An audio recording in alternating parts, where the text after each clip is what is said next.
Et lorsqu'on parle parfois d'une insurrection, parce que c'était ça un peu le mot d'ordre, en fait, du CRC, c'est ce que j'ai cru comprendre au départ.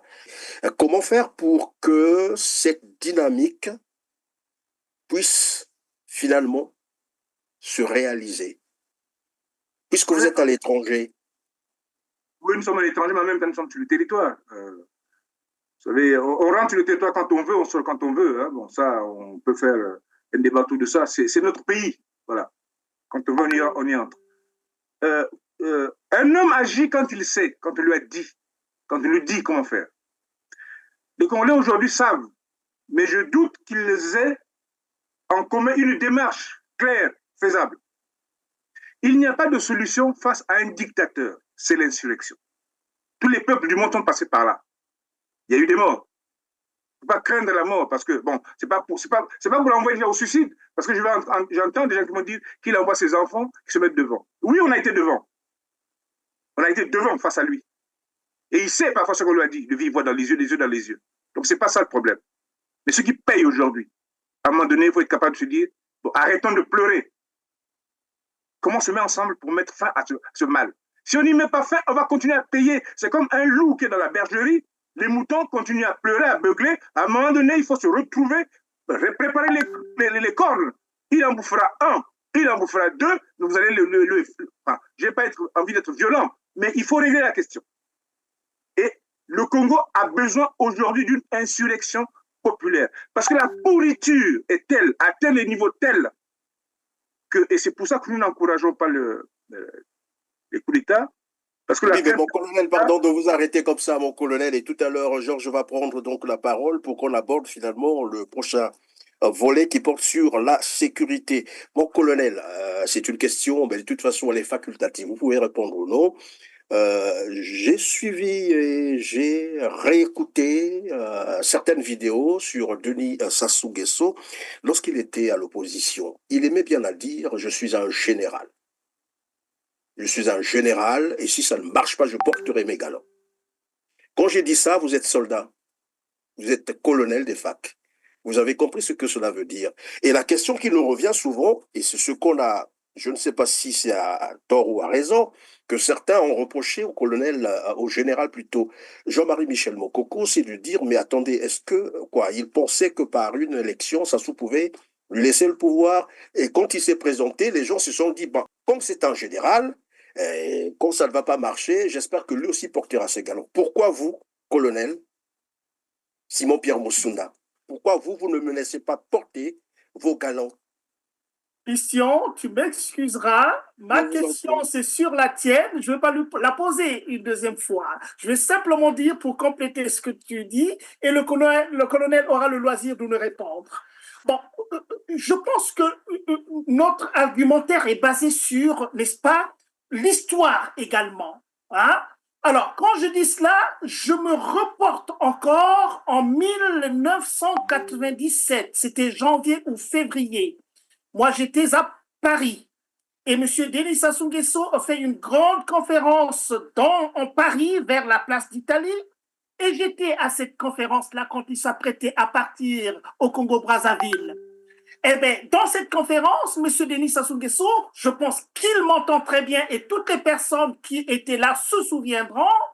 Et il s'est targué d'être un général d'armée en France déjà. Donc, ça rejoint ta question, Christian, et je me rappelle aussi que je n'étais pas allé à cette conférence-là pour applaudir M. Denis Sassou Nguesso. Et qu'à la sortie, j'ai même été interviewé par une télévision française pour dire que le discours que je venais d'entendre de M. Denis Sassou Nguesso, eh bien, c'est une personne qui va faire la guerre au Congo-Brazzaville. C'est très important pour ne pas le signaler, parce que nous sommes des témoins oculaires de l'histoire du Congo que M. Sassou Nguesso a négativement marqué de son empreinte. Alors, colonel, vous pouvez répondre, puisque la question c'est un général. Pourquoi vous ne portez pas vos galons? Pourquoi vous ne menacez pas porter vos galons? D'abord, ce n'est pas une question de galons, le changement dans un pays. Enfin, c'est un terme, une expression des soldats. Non, j'ai compris. Ça veut dire tout ce que ça veut dire. J'ai compris. Nous ne porterons pas les galons de colonel, nous porterons les galons de quelqu'un qui s'entourent des autres avec le peuple pour mettre ces gens dehors. Monsieur Christian Perrin, Monsieur Georges Goma, je peux vous dire que ça va se faire. C'est une question de temps, c'est une question de coût en vies humaines. Il est hors de question de lancer une aventure qui va coûter tellement de vies ou tellement de décès, de dégâts, que ça va miner toute la suite. Mais il y a urgence aujourd'hui. Oui, les conditions sont en train d'être créées pour que ce monsieur soit mis dehors. Mais vous savez, l'environnement, quand il est venu en 97, il a été porté par la France, ce n'est pas un secret. Il a été porté par l'Angola, ce n'est pas un secret. Il a bénéficié d'un certain nombre de milices, même quand il dit général, général de quoi? Il a été général où? Quelle bataille a-t-il gagné réellement quand on parle de bataille? Il a été installé par l'Angola, par la France. L'histoire le dit. Les écrits sont là. Le vécu est là. Georges est en train d'en parler. Il sait comment c'est passé ici. On va ouvrir ces pages. Mais pour revenir à parce que ce qui nous importe, c'est ce qu'on veut faire demain, la stratégie du CRC est claire. Il s'agit pour nous de créer les conditions d'un changement coercitif, c'est inévitable. Nous ne croyons pas à un changement pacifique. Nous ne croyons pas à un dialogue. En tout cas, pour les dialogues, on a eu l'occasion de créer les conditions d'un dialogue national sans exclusive en 1999 à Libreville. Nous l'avons conduit presque de bout en bout. On avait exigé contre la délégation qu'il avait envoyée à Libreville qu'il puisse y avoir l'article 13 qui parlait de ce dialogue. Et pour nous, les Congolais devaient s'asseoir, discuter, tourner une page qui date depuis les années 60 pour passer à autre chose. Il n'a pas compris. Et comme on parlait de l'économie, même sur le plan de la sécurité, il n'a pas compris. Il a pris ça pour une victoire. Et donc, nous disons que les conditions sont en train d'être créées. Mais ce n'est pas des choses qu'on va annoncer sur les toits. C'est des choses qui exigent de la patience, de la responsabilité. Parce qu'il faut tourner une fois pour toutes la page sanglante du Congo-Brazzaville qui date des années 60. Qui lui permet, lui, d'hériter aujourd'hui. Il gouverne par la peur. Il gouverne par la baïonnette. Le pouvoir est dit au bout du canon. Et dans un environnement pareil, les populations ont du mal à agir. Il faut que ça s'arrête. Qu'à un moment donné, qu'on soit capable de faire comme les peuples. D'ailleurs, hein, je prends souvent l'exemple du Ghana. Ils sont passés par des moments de violence, de difficulté, avant de construire une démocratie pérenne aujourd'hui. Oui, ça se fera. On reviendra certainement sur le projet du CRC. Ça a pris du temps, de la réflexion. Ça a pris du temps. Ça prend le temps de la conscientisation. Ça se fera. On ne peut pas envoyer à l'action des gens avec lesquels on n'a pas longuement discuté, ne sont pas tombés d'accord, avec lesquels on n'a pas réuni les conditions logistiques, les conditions diplomatiques pour que la victoire se fasse avec le moins de coups possible, de pertes possibles en vie humaine. Sinon, merci bien, mon colonel. Si je vous ai bien compris, vous n'êtes pas pour une solution de coup de force militaire, c'est ce que j'ai cru comprendre. Vous n'êtes pas pour les coups d'État, mais pour une insurrection, c'est-à-dire une solution qui, bien sûr, pourra évidemment être, je crois, adhérée par la population congolaise. Vous parlez d'une insurrection qui est d'ailleurs reconnue par les textes internationaux. Alors, Georges, on va passer donc... Je peux préciser, pour que les gens ne prennent pas ça pour des paroles vaines. Nous ne sommes pas en train de dire qu'on n'utilisera pas les moyens coercitifs pour agir. Nous disons simplement qu'il faut l'encadrer avec la volonté populaire pour que même au niveau international, qu'on désarme ceux qui seraient tentés de réagir. Mais c'est une minorité qui va regretter d'avoir fait ça un jour. Après, le reste, c'est le Congo. C'est le Congo qui va agir. Et nous ne sommes que Congo. Nous parlons du Congo, nous sommes Congo, et c'est dans les 12 départements qu'on trouve les Congolais.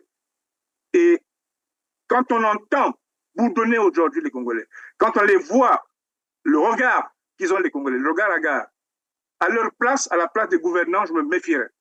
Je prendrais des précautions ou alors j'anticiperais pour que ça se passe au mieux, qu'on discute, qu'on aide les Congolais à se réinstaller au pouvoir. Parce que ça va mal se passer pour eux. Merci beaucoup, mon colonel. L'histoire nous apprend qu'aucune dictature, quelle qu'en soit sa férocité, n'a résisté devant un peuple debout. Georges, on va passer donc à l'autre volet qui porte sur la sécurité. C'est la sécurité généralisée au Congo-Brazzaville? Merci, mon cher Christian. Alors, colonel, je vais vous poser cette question dans un domaine dont je suis novice et que vous maîtrisez très bien. C'est la question de la sécurité. Je pense que la question de la sécurité, c'est d'abord une législation et un cadre juridique solide. La question de la sécurité aussi, c'est les forces de l'ordre. Et je pense aussi que la sécurité, c'est aussi une certaine coopération internationale, on peut le dire de cette manière-là. Mais la sécurité aussi, c'est les renseignements et la surveillance du territoire.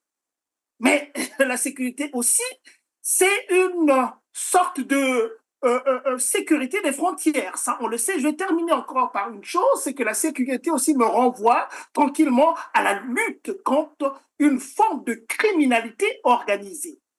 Alors, aujourd'hui, quand on regarde le Congo-Brazzaville, eh bien, c'est un pays qui est en insécurité totale.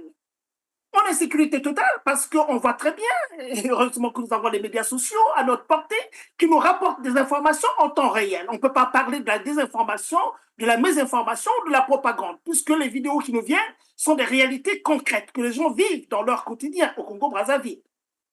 Alors, et puis aussi, d'un autre côté, colonel Simon-Pierre Moussunda, vous savez très bien que l'entreprise qui fonctionne à plein régime au Congo-Brazzaville, c'est quand même les recrutements dans l'armée, dans la police et dans la gendarmerie. Alors, comment peut-on expliquer que de façon pratiquement quotidienne, qu'il y ait des massacres en pleine ville de Brazzaville et de Pointe-Noire, des grandes villes, où la population elle-même est parfois obligée de faire justice, alors que c'est anticonstitutionnel. Toutes les gens qui sont recrutés dans l'armée, dans la police, presque tous les jours, pourquoi on ne les voit pas en action? Est-ce que ces instruments régaliens dont l'État seul a le monopole de la violence, la police, la gendarmerie et l'armée, sont finalement pour protéger un seul individu? Monsieur Denis Sassou Nguesso et son équipe, puisque les Congolais ne sont pas protégés. Vous savez, le deuxième besoin, et peut-être même le premier besoin de toute forme de vie, c'est la sécurité. Il n'y a pas de sécurité, vous n'existez pas tout simplement. Pour que vous existiez, il faut qu'on vous mette en sécurité. Le Congo aujourd'hui, c'est la conséquence de ce qu'on a dit tout à l'heure. Le pouvoir n'est pas un pouvoir issu de la volonté populaire. Donc, il faut écraser ce qui donne le pouvoir, le peuple. Pour écraser ce peuple, il faut utiliser la force. L'armée, la police et la gendarmerie aujourd'hui, en réalité, on peut dire qu'elles n'existent pas. Ça a été remplacé par la garde républicaine, qui est une garde prétorienne personnelle du président de la République. Vous avez vu les derniers événements, l'élévation des généraux, des colonels-majors des généraux, dont l'un a porté ses galons, alors que je le fais pour tout le monde, a porté ses galons devant tout le monde, au palais du Parlement. Et la Direction générale de la sécurité, la DGSP, voilà, la Direction générale de la sécurité présidentielle. Puis il y a quelques unités comme ça, périphériques, au sein de la police, au sein de l'armée parfois, qui constituent en fait l'armée privée du président de la République et de ses suppôts. Même quand je dis suppôts, pour réduire encore à ce niveau-là, ses enfants. Cette armée qui n'a pas l'écoute du peuple, que le peuple n'aime pas. C'est ça le problème que mes frères d'armes doivent savoir. Parce qu'il y a des contentieux, bien sûr, il y a dû avoir des problèmes, il y a une histoire qui est à réécrire et tout, mais ça reste des frères d'armes. Et j'ai souvent tendance à donner des conseils, à leur dire ce que nous voyons de l'extérieur, parce que nous ne sommes plus au sein de la force publique. Une armée qui n'est pas aimée par son peuple, qui est haïe par son peuple, que le peuple attend au tournant, est une armée qui va payer cher. On le voit aujourd'hui. Je vois des images des officiers qui sont battus par les bébés noirs. Qu'est-ce qu'il dit que c'est un bébé noir? Est-ce que ce n'est pas des gens qui sont organisés pour éliminer? Il dit ça fait un de moins. Donc au Congo, la question de la sécurité est une question centrale. Si on ne la règle pas, il n'y a pas d'économie. Si on ne la règle pas, il n'y a pas tout simplement de vie. Les Congolais vivent dans la terreur aujourd'hui. Et ça fait le jeu du pouvoir. Les bébés noirs ont pour mission de terroriser, de créer les conditions pour que les Congolais obéissent. Vous avez tout à l'heure parlé de l'insurrection. On a parlé, je crois que c'est notre responsable de l'économie, qui il y a quelques jours disait comme même Okoye, je le cite comme ça, mais bon, je comprends sa douleur, même Okoye n'est pas capable de faire un coup d'État aujourd'hui. Pourquoi? Parce qu'il n'y a rien. Les casernes sont vidées. Tout a été ramené au niveau de la garde républicaine et de la direction générale de la sécurité présidentielle. Pourquoi? C'est-à-dire qu'il y a une armée qui tient en joue le reste de l'armée. Il y a une milice, disons ça comme ça, qui tient en joue le reste de l'armée. Donc, il n'y a pas de sécurité au Congo. Et comme il n'y a pas de sécurité au Congo, les gens ont tendance, et je crains que ça ne se développe, à créer des sécurités privées, des milices privées. Haïti a commencé comme ça. Haïti, aujourd'hui, qui est en train qui est un État en déliquescence, ou même le chef d'État, on est capable de le prendre dans son palais, on lui coupe la tête. Haïti a commencé comme ça. Et si mes frères d'armes, aujourd'hui, la force publique, les forces armées, la gendarmerie, la police, et même la justice nationale congolaise, s'ils ne se rendent pas compte que ça commence à aller trop loin, celui qui était là en prison, là, un ancien député, pourtant c'était Moigny. Moigny, il a avoué les actes qu'ils ont posés en 97. Il explique que ce n'est pas une prise de pouvoir pour la prise de pouvoir, que c'était bien préparé en amont, des années avant. Il fallait créer l'instabilité, il fallait pousser à la faute pour revenir au pouvoir, le pouvoir familial. Mais on voit bien qu'aujourd'hui, même lui, il est en prison. Il dit des choses graves. Il dit ce que tout le monde vit. L'insécurité, les machettes qui circulent dans tous les sens, ça peut être pire qu'à Haïti. Et surtout qu'on nous amène des gens à travers la vente des terres. On va peut-être aborder la question. Qui peut nous faire arriver sur le territoire. Des gens qui viendront du Pakistan, qui viendront de l'Afghanistan, de la Syrie, des pays où la violence est visible, elle fait partie de la vie de tous les jours, qui vont arriver sur notre territoire à travers le Rwanda, qui lui-même a une histoire de violence avec les machettes. Je ne sais pas si, moi je parle des frères d'armes, mais la population, je sais que la pauvre, elle fera quoi? Je ne sais pas si nos frères d'armes savent ce qu'ils attendent. Je ne sais pas s'ils savent ce qu'ils attendent. C'est maintenant qu'il faut se mettre ensemble pour arrêter ce désordre, pour arrêter ce train de la mort funeste qui va conduire le Congo dans un ravin où on ne pourra jamais nous repêcher. Le Congo est un pays riche, on a dit que nous avons la capacité de faire comme le Qatar. Il y a des regards envieux sur le Congo-Brazzaville. Et ça se comprend. Et si nous prêtons le flanc, si nous ne fermons pas les vannes, comme on dit les enfants qui ferment les trous de la jarre, à l'évidence, il se passera des choses que personne ne pourra arrêter au niveau du Congo-Brazzaville. 6 millions d'habitants dans un environnement où vous avez 100 millions là, 30 millions là, 14 millions par-ci, 6 millions d'habitants pour un pays qui n'a pas de profondeur stratégique, ça se terminera par un carnage et par des gens qui vont aller comme des poulets en train de courir dans tous les sens. C'est maintenant ou jamais. C'est maintenant ou jamais. Georges voudrait, je crois, rebondir là-dessus. Oui, rapidement, parce qu'une fois de plus, hein, vous savez, les enfants qui sont nés en 1997, ils n'ont que 27 ans aujourd'hui. Hein. Il y en a qui peuvent être déjà des grands-parents hein, d'ici là. Donc, c'est quand même très important et nous avons beau dos de rappeler cette histoire-là. Le colonel vient de dire en tout temps, évidemment, de cette attitude de M. Denis Sassou Nguesso qui dit il est victime. Il est victime. Toute la guerre qui s'est passée, il s'est victimisé. C'est le régime de Pascal Lissouba qui en avait après lui. Mais je voudrais quand même souligner là, pour des gens, pour la mémoire, bien sûr que M. Denis Sassou Nguesso a préparé sa guerre à Paris quand il est parti du Congo et on connaît les conditions dans lesquelles il est parti du Congo. Tout ce qui s'est passé de son accord avec M. Kolela. Et quand il arrive en France, mais la France lui laisse un terrain libre pour continuer à faire son activisme qui a abouti, n'est-ce pas, à la guerre du 5 juin. J'ai parlé de sa conférence. Mais en dehors de sa conférence, les gens savaient très bien le dynamisme, l'activisme qu'il a eu à l'avenue Magenta à Paris.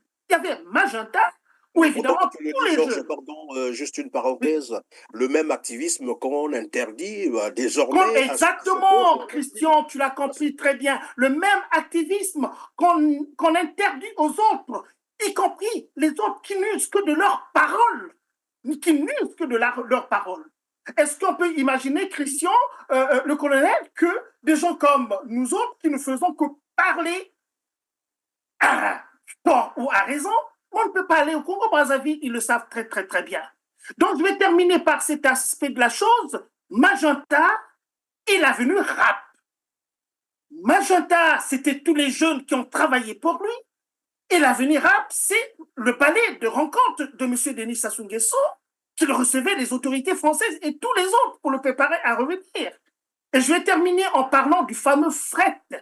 Le fameux fret qui est parti de l'aéroport du Bourget, chargé de 25 tonnes de stylos, de t-shirts pour la campagne électorale. 25 tonnes de t-shirts et de stylos de casquettes. Vous avez compris que ce n'est pas des casquettes. En réalité, c'était des armes. C'était des armes qui sont passées par Fonceville et qui ont pris le chemin d'Oyo. Ça, tous les Congolais doivent le savoir, surtout les enfants qui sont nés en 97 et qui semblent ne pas savoir cette histoire-là, pour comprendre que ce que M. Denis Sassou Nguesso, la responsabilité qu'il jette aux autres qui ont eu le pouvoir démocratiquement, c'est ce qu'il a fait avec une violence inouïe, incommensurable. Ça, c'est quand même des choses pour lesquelles les Congolais doivent en être conscients pour la mémoire collective et pour l'histoire et la vraie histoire du Congo-Brazzaville. J'en ai terminé. Merci Georges. Avant que le colonel ne puisse répondre, puisque tout à l'heure je l'ai entendu dans sa réponse, et ce que j'ai retenu, c'est que finalement il est en train de dire que le régime de Brazzaville est aussi dans l'optique d'entretenir la terreur au Congo pour étouffer toute forme de contestation, bien entendu, et que si l'on continue comme ça, évidemment, et on va voir naître un peu partout, parce que chacun va chercher à se défendre. Ceux qui ont les moyens vont constituer des milices, et on va se retrouver avec plusieurs milices au Congo-Brazzaville qui vont commencer à s'affronter, et ça sera mais vraiment un pays incontrôlé. Et là également, il a rappelé les révélations faites par Idever Mwani, qui aujourd'hui est en prison, qui attend donc son procès. Dans ces révélations, Idever Mwani faisait en sorte des aveux sur des crimes. En fait, le modus operandi de Denis Sassou Nguesso, puisqu'il était de cette équipe-là, comment est-ce qu'ils ont déstabilisé le pouvoir de Pascal Lissouba, comment ils ont commis des crimes. Il a même avoué certains crimes de guerre. Hein. Ils ont tué dans le pool. C'est lui qui le disait. Hein. C'est pas moi. Pour ceux qui veulent le savoir, qui n'ont qu'à se rapporter sur cet audio. En fait, il a avoué un certain nombre d'actes terroristes commandités par Denis Sassou Nguesso.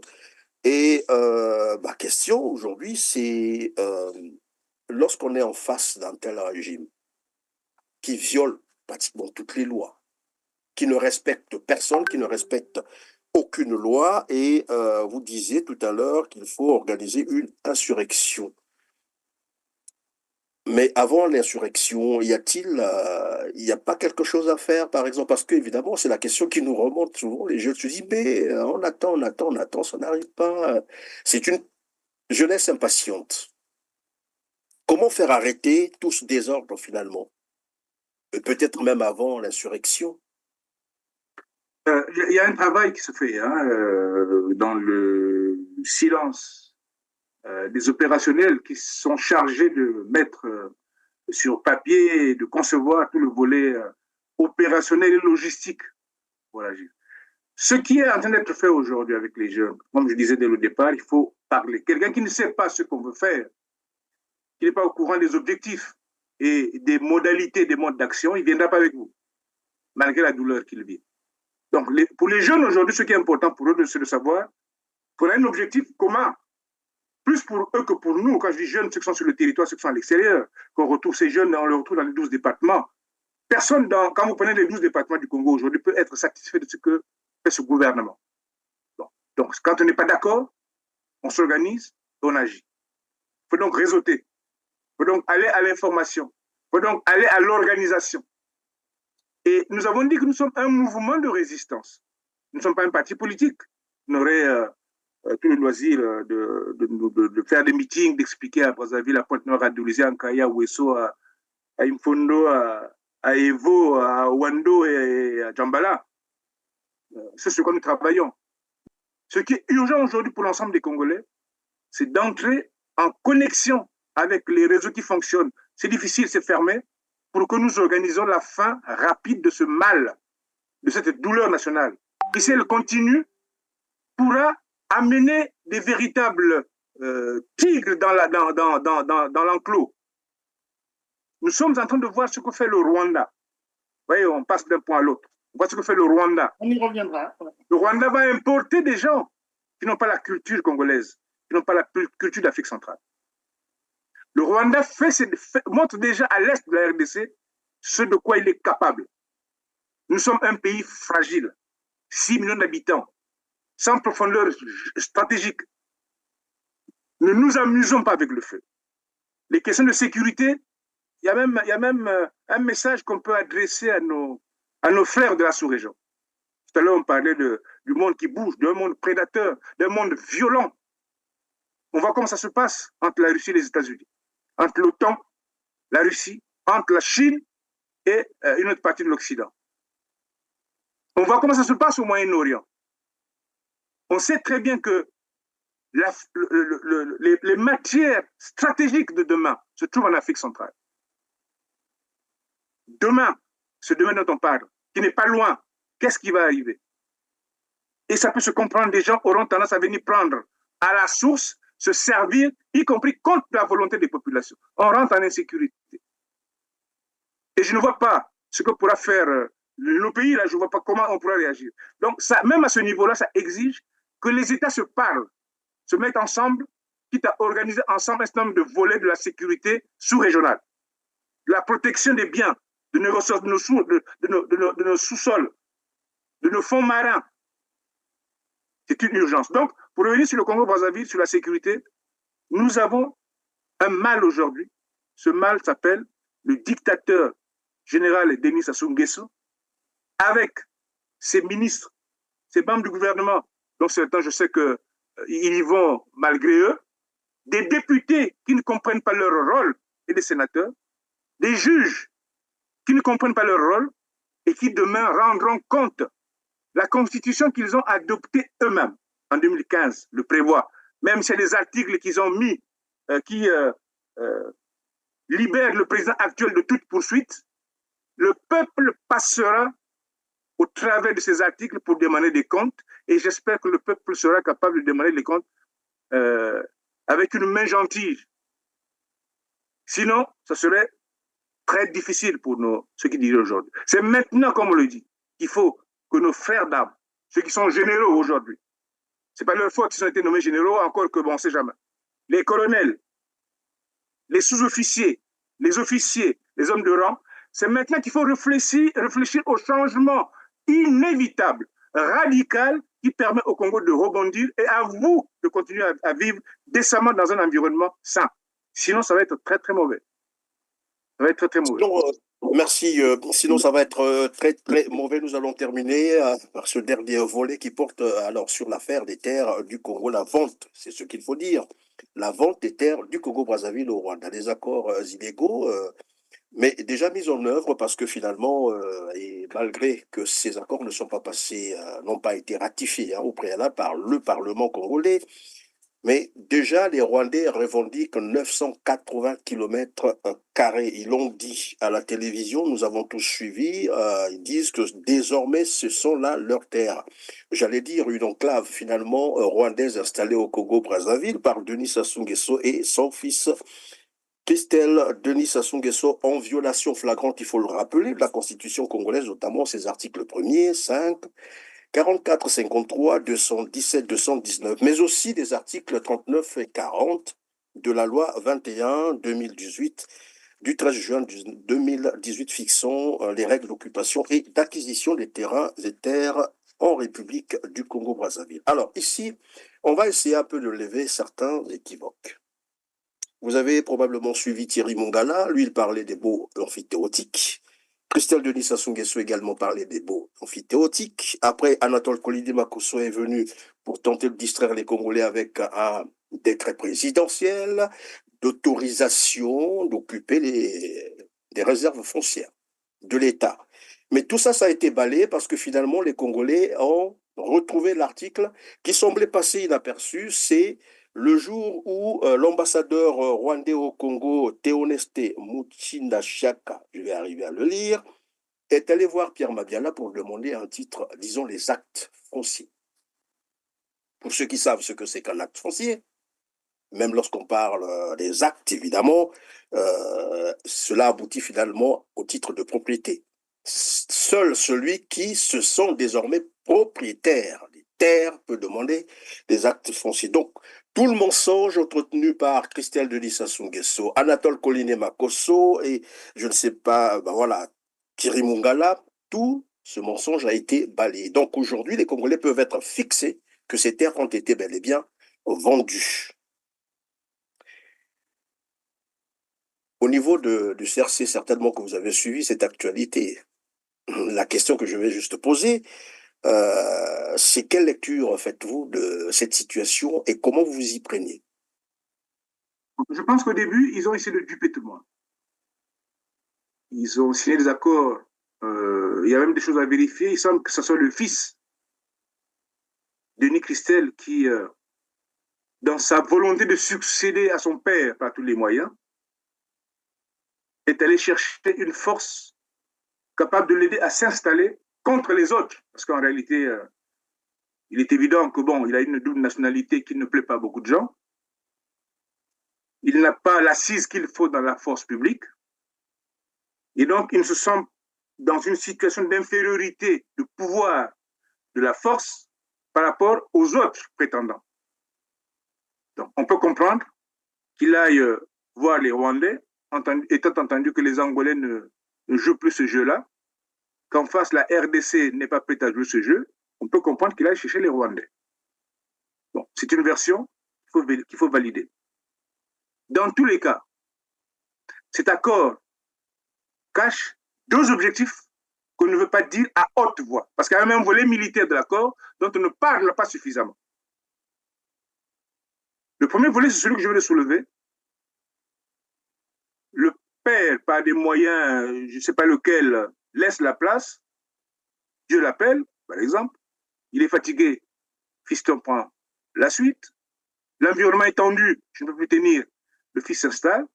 Et il sait qu'il n'aura pas les leviers, les manettes.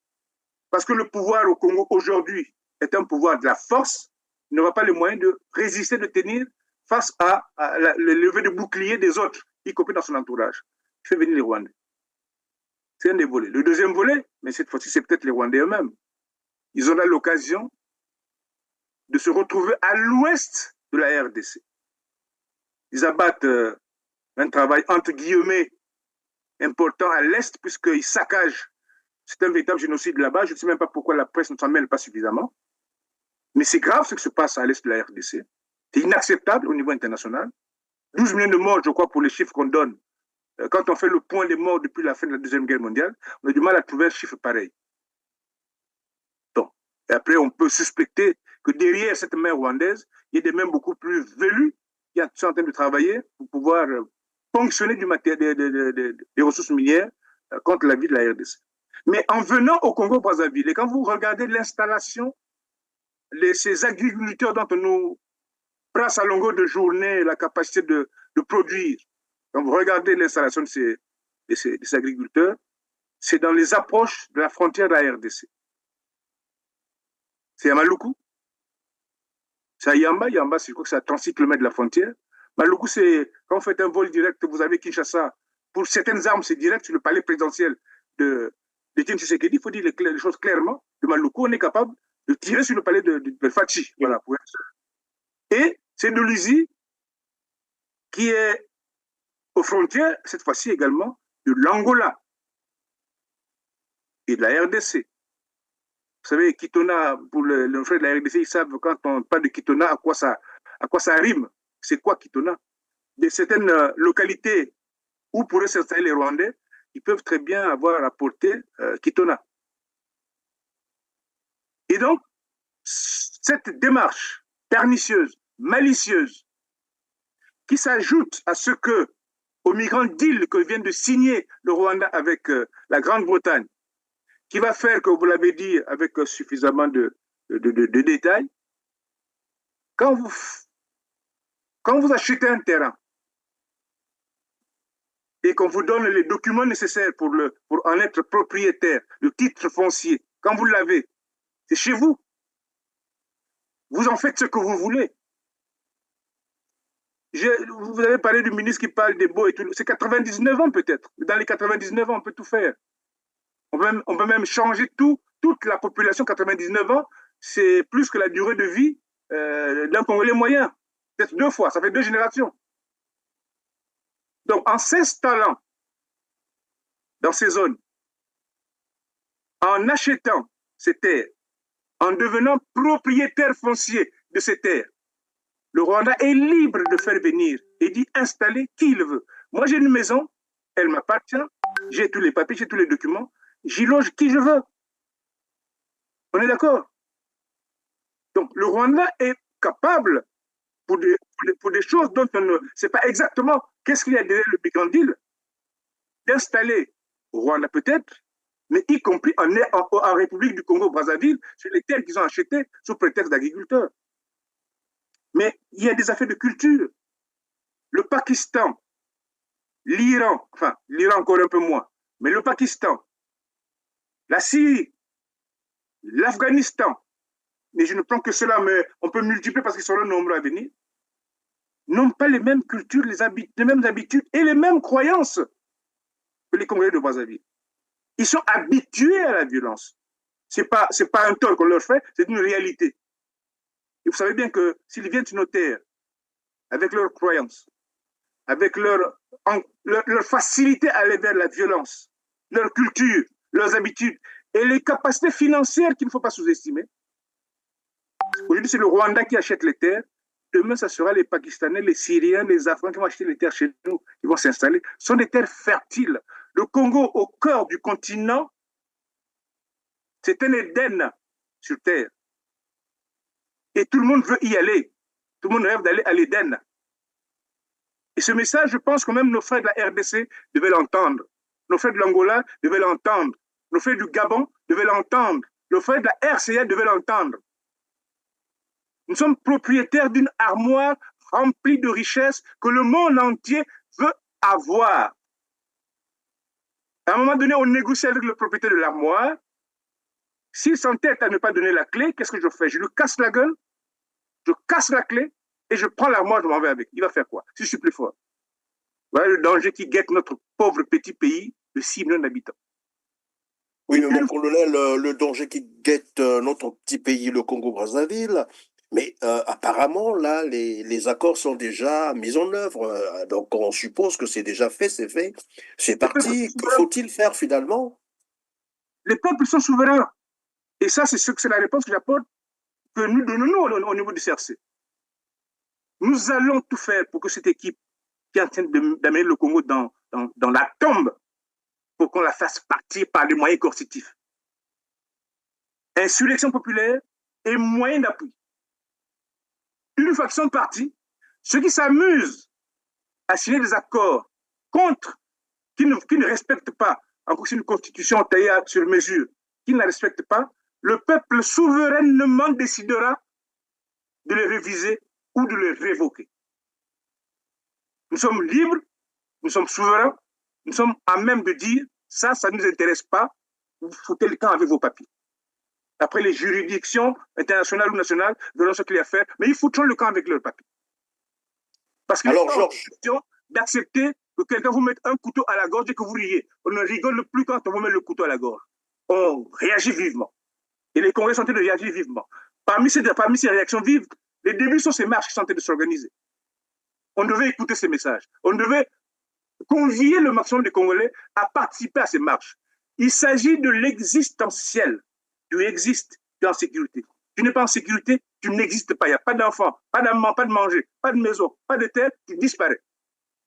Les Congolais ne veulent pas disparaître. Alors, une menace existentielle pour le Congo, Georges Goma, on est à la fin de cette émission. Probablement que tu as quelque chose à ajouter. Ben oui, on est à la fin de l'émission, Christian.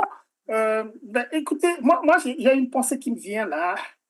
Quand on voit vraiment le caractère du régime irresponsable qui est au Congo-Brazzaville, même quand ils pensent faire du bien, ils le font tellement mal que le résultat est négatif.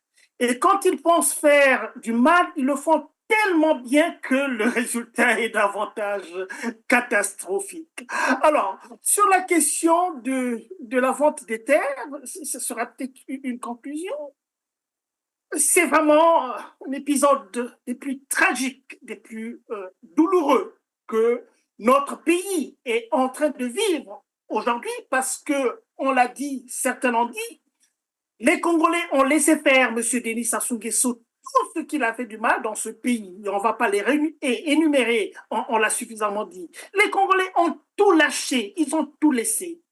Mais là, la vente des terres, une question qui met à mal, n'est-ce pas, la souveraineté dans le sens profond du terme, et que pour la toute première fois, et ça conforte évidemment ce que nous disons, que le but de M. Denis Sassou Nguesso, c'est de détruire le pays. C'est-à-dire qu'il aura beau se retrouver 6 pieds sous terre, mais il ne veut pas laisser le Congo se reconstruire. Parce que ce que vient de dire le colonel est tout à fait vrai dans cette histoire-là. Tout se décide à la perfection. Monsieur Mirassa l'a dit également, des îlots du Rwanda en République du Congo-Brazzaville. Et on connaît très bien la nature aussi intrinsèque de ce régime, qui est un régime rwandais criminel.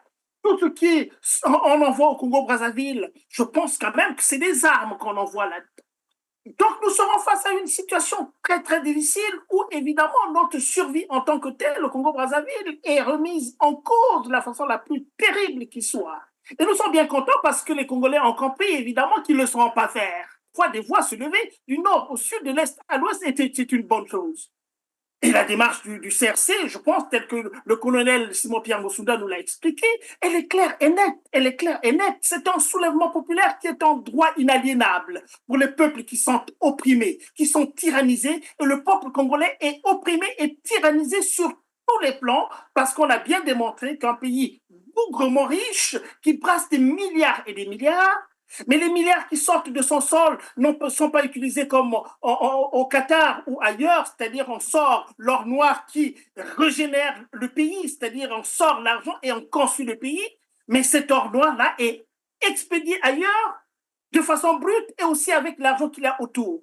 Donc quand même, les Congolais doivent comprendre toutes ces choses-là et qu'ils sont dans leurs droits, qu'ils sont dans leurs droits.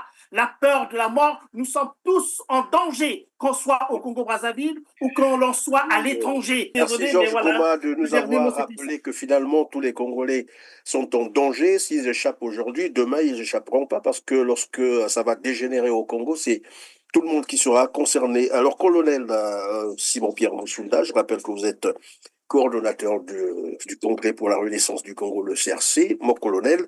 Je vous laisse quelques secondes pour conclure, parce que finalement, évidemment, comme on a conduit évidemment cette interview, nous avons parlé de la jeunesse, qui est aujourd'hui et ne sait même pas quel sens vouer. Nous avons parlé de la sécurité au Congo-Brazzaville, de l'économie qui bat de l'aile au Congo-Brazzaville, à cause, bien sûr, des détournements, c'est le cas de le dire.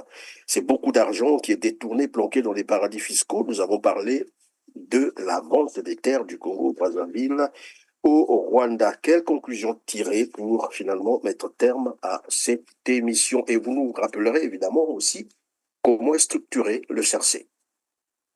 Merci bien, monsieur Christian Perrin. J'aurais un petit mot en langue nationale pour nos compatriotes. Je vous en prie. Le premier mot que je voudrais adresser, mais en français pour que tout le monde le comprenne, c'est que le combat du CRC est un combat national.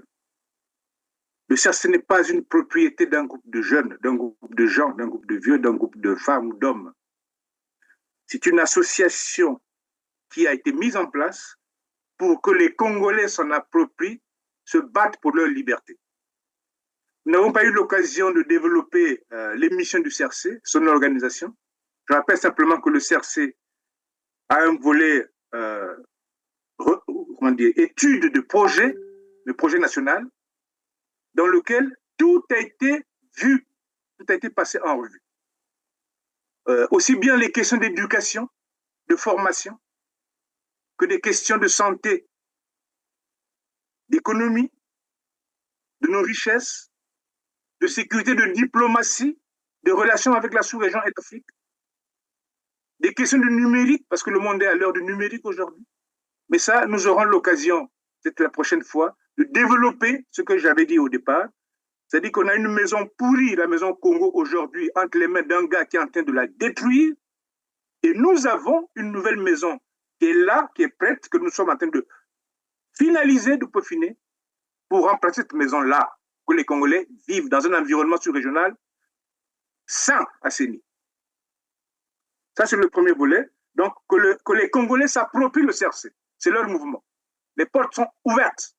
Bien sûr, à l'intérieur, il y a des chambres pour des raisons opérationnelles, pour des raisons économiques. Enfin, il y a des choses à découvrir. Mais le CRC est un mouvement des Congolais. Il est en France, simplement pour des raisons de sécurité. Mais il y a, parmi les membres du CRC, beaucoup de compatriotes sur le territoire, beaucoup de compatriotes en Asie, en Amérique, en Europe et en Océanie. Le collège Études et Perspectives, ceux qui s'occupent de concevoir le projet politique que nous avons appelé Renaissance du Congo, sont à pied d'œuvre pour le finaliser. Et notre schéma, il est clair. L'acte 1 consiste à mettre dehors ce régime, ce système. Parce que dans ce régime, il y a aussi bien les gens qui sont avec Sassou autour de lui que ceux qui sont dans les 12 départements de notre pays. Il est évident que quand vous avez fini de mettre ces gens dehors, les gens vont vous dire qu'est-ce que vous prévoyez. La suite, c'est la sécurisation du pays. Parce que c'est sûr qu'on entrera dans une zone de turbulence, mais qui ne devait pas durer. Arrivera un dialogue. Nous sommes contre les dialogues actuels qu'organise Sassou. C'est un dialogue qui, pour lui sert de validation de ses projets macabres. Mais une fois qu'on l'a mis dehors, nous organiserons un dialogue national ou une conférence nationale dans une durée que tout le monde définira, qui aura pour mission de regarder pourquoi le Congo est arrivé là, pendant près de 60 ans. Comment ne plus revivre ce genre de situation? Comment réconcilier, comment réparer ce qui est réparable? Comment pardonner ce qui est pardonnable? Bien sûr, la justice passera. Il est évident, quand on a fait tout ça, il va y avoir une transition. On ne peut pas passer du régime actuel vers un autre régime. Ce n'est pas possible. Il y a trop de douleurs, trop de casses, trop de maux qui ont été créés. Et cette transition aura pour objectif principal de réconcilier les Congolais, de réparer ce qui est réparable sur le plan moral, sur le plan physique. Je prends ce qui a été fait en 97, 98, ce qui a été fait dans les années 2000. Les dégâts sont énormes. Nous avons des jeunes aujourd'hui, notamment dans le pool, qui n'ont jamais été à l'école. Il faut les gérer. Il faut les ramener vers la nation Congo, le Congo-Brazzaville. Et ça coûtera un certain nombre de choses. Nous avons des gens qui ont vécu au Congo, malmenés, des femmes violées. Il faut les ramener vers la République. Et ça va leur coûter un certain nombre de choses. Mais le Congo a de l'argent. Le problème n'est pas là. Vous avez les sommes qu'on énumère. À la limite, on est capable de leur dire, prenez-la et foutez le camp. Allez avec, foutez le camp, libérez le plancher, on va le faire de beau travail à votre place. Le problème n'est pas l'argent, c'est pas l'économie, c'est l'homme. C'est la pensée politique qu'il faut avoir. Batata Bamama Bandeko, CRC ESA, organisation ya bino, bokota na CRC. Tobunda pona mboka na biso, pona mabele, pona bana na biso, batata na bamama, CRC organisation ya beno, bene kota na kati, betu nuaneno. Matoti ya beto batikisi ya uve, musike keve na toto, keke kudia ve, masque le ve. CRC Kimbuke ya beno. Voilà le message que je voulais transmettre ensemble de nos compatriotes. Merci pour ce moment d'échange autour des problèmes du Congo-Brazzaville. Je suis toujours à votre disposition s'il y a d'autres débats à voir sur toutes ces questions. Merci beaucoup. En tout cas, vous serez toujours le bienvenu, mon colonel. Merci d'avoir été avec nous. Je rappelle que vous êtes donc le colonel Simon-Pierre Moussunda, coordonnateur du Congrès pour la Renaissance du Congo, le CRC. Une interview qui a été évidemment conduite ensemble avec Georges Goma, que je remercie infiniment. Merci, Merci. Christine. Et donc, Merci, mesdames, colonel. messieurs, vous avez compris que nous sommes à la fin de cette émission. Comme d'habitude, cliquez sur le petit pouce en l'air juste en bas de cette vidéo après avoir massivement partagé cette émission pour nous aider évidemment à mieux informer les Congolais, les Africains et le monde entier. Dites-nous également en commentaire ce que vous pensez de cette émission. Sur ce, on se dit au revoir et à très bientôt. Merci.